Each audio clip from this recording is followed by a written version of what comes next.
Question number 9.4. Why conduction of heat does not takes place in gases? So gases के अंदर conduction of heat क्यों नहीं होती? पहली बात कि gases के अंदर conduction का process नहीं बल्कि convection के through हमारी transfer of heat होती है, ठीक है. सो इसी से पता चल जाता है कि गैसेस के अंदर कंडक्शन हो ही नहीं सकती, क्योंकि गैसेस के अंदर ना तो फ्री इलेक्ट्रॉन्स प्रेजेंट हैं, ठीक है, और जो एटम्स भी हैं वो भी मॉलिक्यूल्स बना के फिर रह रहे हैं, ठीक है. सिंपली एटम की फॉर्म में नहीं है बल्कि एटम्स ने मिलके मॉलिक्यूल्स बना लिए हुए.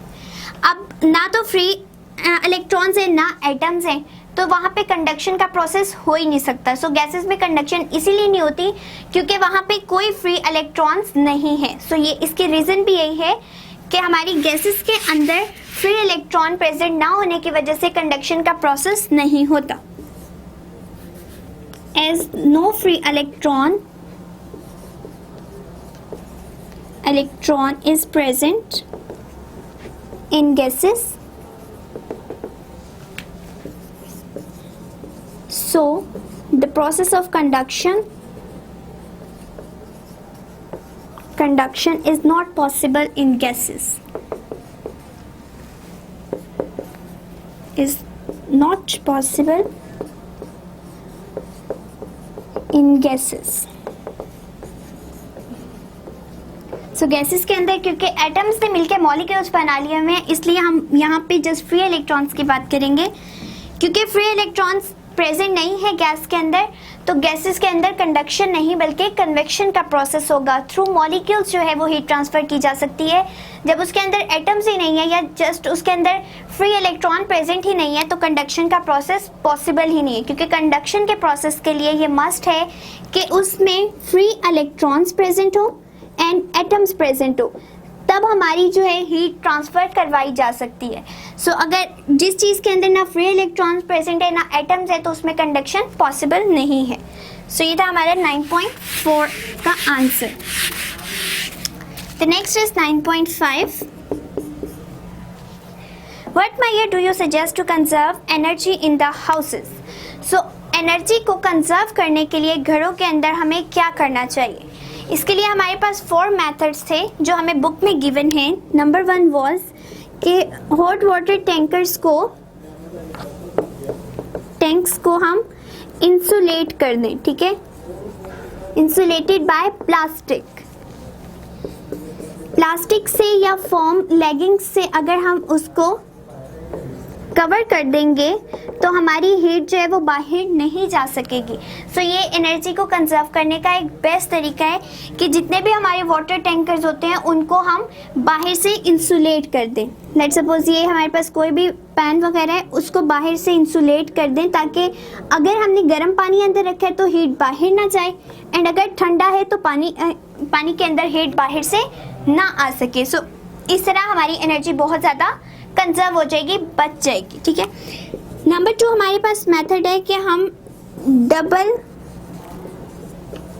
ग्लेज्ड विंडोज यूज़ करें, ठीक है. उसमें हमारे पास क्या होगा कि 2 शीशे लगे होंगे, ठीक है, डबल मीन 2. अब विंडोज़ में क्या लगे होते हैं, बेसिकली मिरर से यूज़ हुए होते हैं. अब उन 2 शीशों के दरमियान जो ये स्पेस है वो ऑक्यूपाई कर ली है एयर ने, ठीक है. जो भी खाली जगह होती है वहाँ जस्ट एयर प्रेजेंट होती है. एयर क्या है, एक बेस्ट इंसुलेटर है, ठीक है. तो वो क्या करेगा कि ना हीट को बाहर आने देगा एंड ना हीट को अंदर जाने देगा. सो ना हमें एसी ज़्यादा यूज़ करने पड़ेंगे और ना ही हमें हीटर्स यूज़ करने पड़ेंगे अगर हम डबल ग्लेज्ड विंडोज़ को यूज़ कर लें. इसी तरह से अगर हम ग्रीन हाउस इफेक्ट प्रोड्यूस करवा दें, ठीक है, ग्रीन हाउस इफेक्ट, उससे भी क्या होगा कि हमने क्या पढ़ा ग्रीन हाउस इफेक्ट्स में कि रेडिएशन बाहर से तो अंदर आ रही हैं, ठीक है, जो भी चीज़ हमने रखी है उसके अंदर रेडिएशंस जा रही हैं.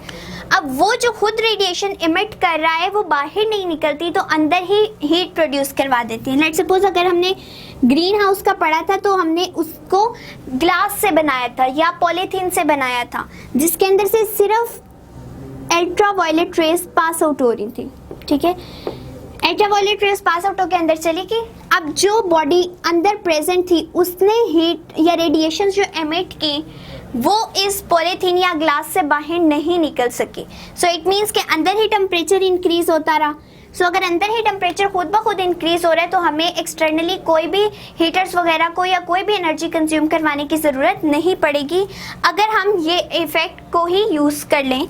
लाइक अगर हम डबल ग्लेज्ड विंडोज़ को यूज़ करें या अगर वाटर टैंकर्स को इंसुलेट कर लें प्लास्टिक वगैरह से या ग्रीन हाउस इफेक्ट ही प्रोड्यूस करवा दें। सो ये था हमारा 9.5 का answer.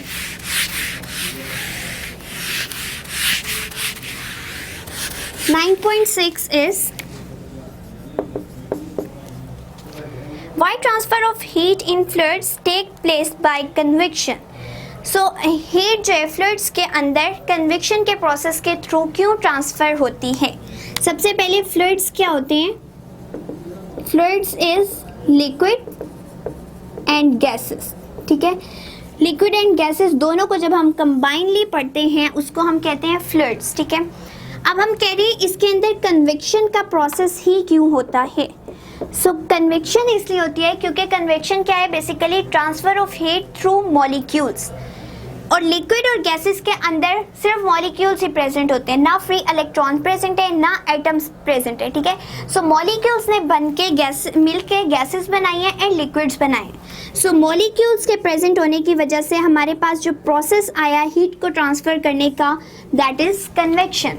So due to the presence of molecules fluid में कन्वेक्शन का प्रोसेस यूज होता है, यही हमारा आंसर है। सो इसको लिख लेते हैं, due to free molecules, free movement of molecules,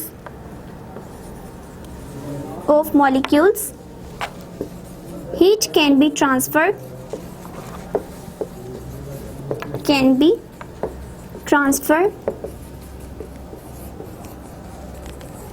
easily. So in fluids process of convection is used to transfer the energy,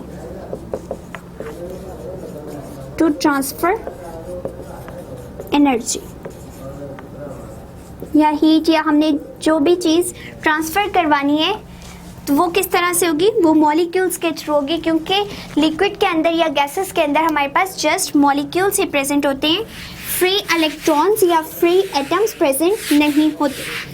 so the next question is 9.7, what is mean by convection current. So convection current क्या होता है? Basically current हम क्या कहते हैं कि flow of electron, ठीक है। करंट सिंपल अगर करंट की डेफिनेशन देखें, that is flow of electrons, ठीक है। सो अगर हम फ्लो ऑफ मॉलिक्यूल्स कह रहे हैं, करंट की बात नहीं भी कर रहे, तो क्या हो रहा है, बेसिकली तो फ्लो ही हो रहा है मॉलिक्यूल्स का, ठीक है। सो उसको भी हम करंट ही कहते हैं। अब कन्वेक्शनल करंट है, it means flow of molecules, not flow of electron, ठीक है। सो मॉलिक्यूल्स जब मूव कर रहे होते हैं, रैपिडली मोशन में होते हैं, एक से दूसरी जगह ट्रांसफर कर रहे होते हैं हीट को, तो वो क्या कर रहे होते हैं, मूव ही कर रहे होते हैं, ठीक है। एंड उनके फ्लो को हम करंट कहते हैं, कन्वेक्शनल करंट, ठीक है। सो यही बेसिक हमारी रीजन है कि movement of molecule, yet the free movement of molecule,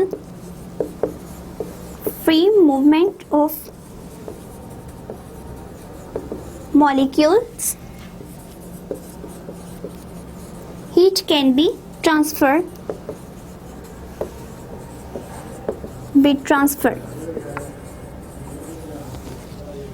So this movement of molecules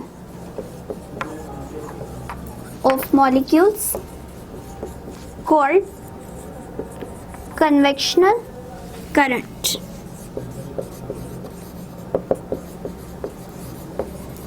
so convectional current हमारे पास क्या है, कन्वेक्शनल प्रोसेस ही वो है जिसमें हीट को ट्रांसफर किया जा सकता है by the molecules, and current क्या है, फ्लो, ठीक है। सो फ्लो ऑफ मॉलिक्यूल्स जो है उसको हम कहते हैं कन्वेक्शनल करंट। ये था हमारा आंसर 9.7 का।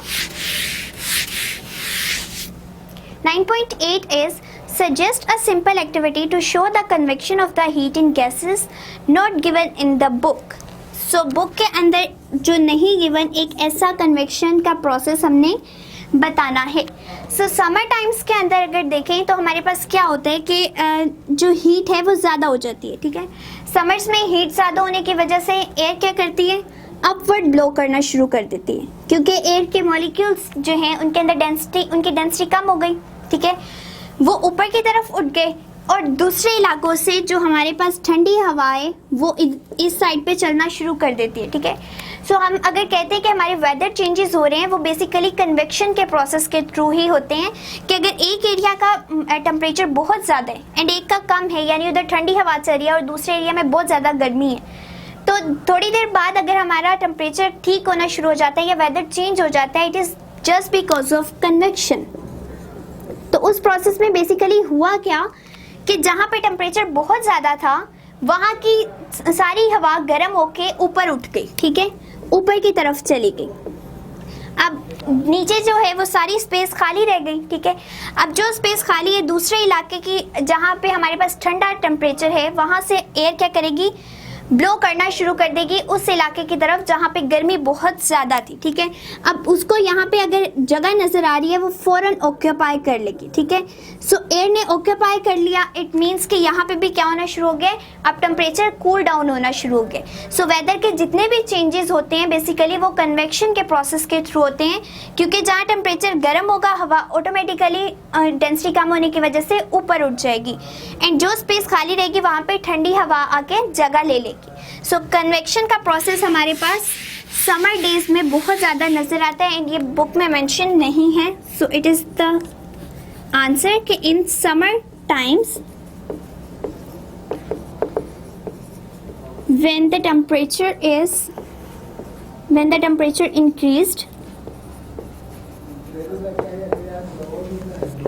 increases the air become hot and move upward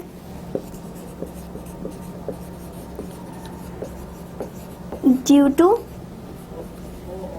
small value of density, ठीक है। डेंसिटी जैसे ही कम हुई तो हवा ऑटोमेटिकली ऊपर उठना शुरू हो गई due to small value of density by left the space, ठीक है, उसने स्पेस जो छोड़ दी। अब क्या होगा, उसकी वजह से वो एरिया जहाँ पे हवा ठंडी थी वहाँ से ऑटोमेटिकली मूव करना शुरू कर देगी उस एरिया में जहाँ पे गर्मी थी एंड स्पेस उसको नज़र आएगी। सो दूसरे एरिया से जब हवा उधर आ गई तो ये हमारे पास प्रोसेस हो गया कन्वेक्शन का। So the colder air will blow to occupy the space,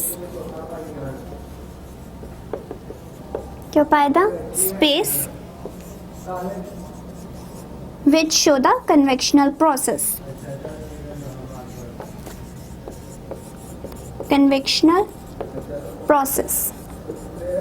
सो हमारे यही प्रोसेस होता है कन्वेक्शन में कि मॉलिक्यूल्स जो हैं वो अगर हीट अप हो रहे हैं तो वो एक जगह से दूसरी जगह शिफ्ट हो जाएंगे एंड कोल्डर मॉलिक्यूल्स अब उनकी जगह ले लेंगे, ठीक है।